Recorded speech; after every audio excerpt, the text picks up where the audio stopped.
Kali ini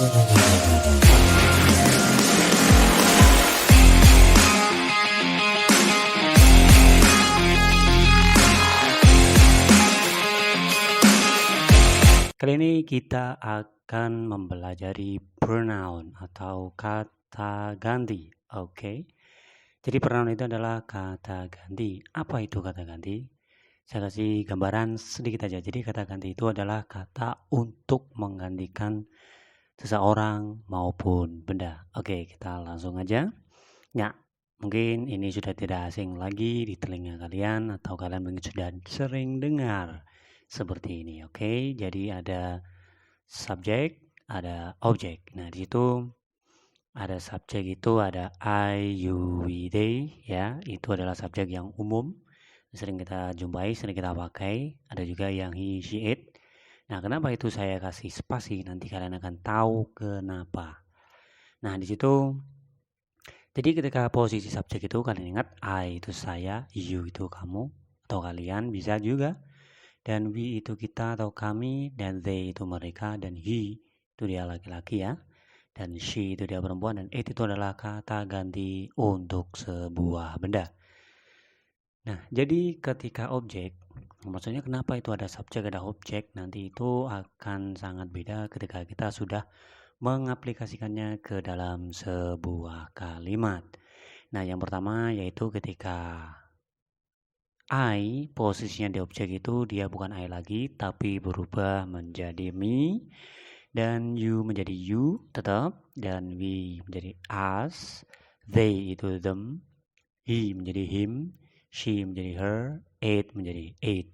Nah, jadi ketika ada objek itu ada me saya, you kamu, us kita atau kalian, them itu mereka.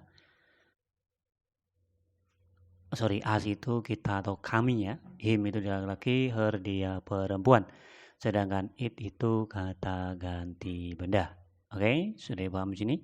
Nah, biar jelas maksudnya subjek dan objek ini gimana ya, karena kenapa saya kasih materi kali ini pronoun, karena itu simple tapi kadang sering lupa untuk, bukan lupa sih, kadang apa ya, sering salah atau misunderstanding how to use it, cara penggunakannya dan pengaplikasikannya dalam sebuah kalimat. Nah, itu sudah saya kasih contoh, misalkan jadi ketika di posisi I ya, yang warna biru itu sebagai subjek dan yang warna merah itu sebagai objek ya, seperti biasa. Jadi situ ada saya gambarkan ada kata kerja call. Nah, makanya tadi saya kasih spasi. Jadi ketika nanti subjeknya he, she, it, itu kata kerjanya pun juga berubah, yaitu ada tambahan s atau s. Nah, nanti kita akan bahas, kemarin ya di simple present itu kan sudah kita bahas ya, kapan kata kerja dikasih s dan kapan kata kerja tidak dikasih s.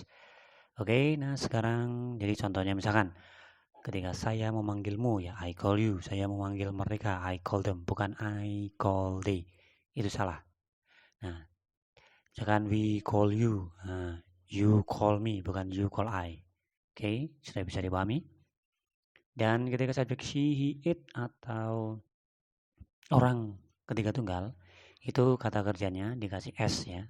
Di situ saya kasih contoh yaitu call menjadi calls. Oke, he calls me, he calls us, she calls me, she calls you. Nah, misalkan seperti itu. Jadi kata kerjanya harus ada s-nya. Nah, sedangkan yang Ayu Dewi tidak ada S-nya. Nah, bisa dipahami? Ingat sekali lagi, jadi kalian harus tahu posisi objek itu gimana dan posisi subjeknya itu gimana. Nah, itu contoh untuk penggunaan objek pronoun dan subjek pronoun.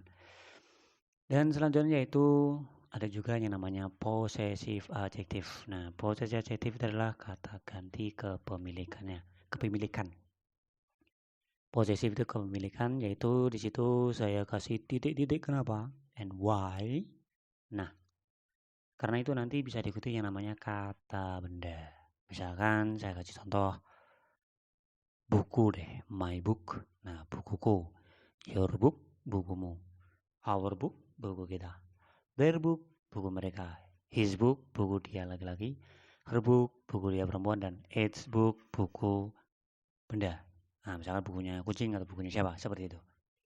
Nah, jadi sudah paham? Jadi buku saya, my book. Jadi bukan buku saya itu book I atau I book, nah, bukan. Kalau buku dia perempuan bukan she book atau book she, salah ya, tapi harus menggunakan her book. Nah, jadi kalian bisa menggunakan kata ganti yaitu possessive adjective. Di situ contohnya misalkan mereka membawa bukuku untuk dia laki-laki. Nah, they bring my book for him. Nah, itu contoh simpelnya. Nanti kalian bisa praktek sendiri, kalian ubah-ubah. Mereka bisa diganti sebagai subjek, bukuku bisa diganti sebagai possessive adjective, bisa kalian modifikasi, dan dia laki-laki di situ kalian bisa ubah dengan yang objek. Oke. Dan selanjutnya yaitu possessive pronoun. Possessive pronoun itu hampir sama seperti possessive adjective, cuma di sini dia tidak diikuti oleh kata benda. Oke. Nah, di situ mine. Nah, mine itu artinya milikku, punyaku, ya yours, milikmu, ours, milik kita. Theirs, milik mereka. His, milik dia laki-laki. Hers, milik dia perempuan. Its, milik benda. Misalkan miliknya kucing, miliknya burung, misalkan seperti itu. Oke, nah di situ sudah saya kasih contoh. Buku itu milikku. Nah, berarti dalam bahasa Inggrisnya the book is mine, bukan the book is my book, bukan ya. Rumah itu bukan miliknya. The house is not hers. Jadi seperti itu penggunaan untuk possessive pronoun. Oke, saya harap mungkin cukup kali ini untuk materi kali ini. Semoga kalian paham dan bisa kalian praktekkan ke dalam speaking kalian sehari-hari. Oke, sebelum kita tutup, seperti biasa, di situ ada pertanyaan. Coba kalian nanti bisa jawab. Dia laki-laki mengambil pensilmu untukku, dan pensilku itu bukan punyaku atau milikku. Comment below for your answer. Okay? Like, subscribe, share, and thank you. See you.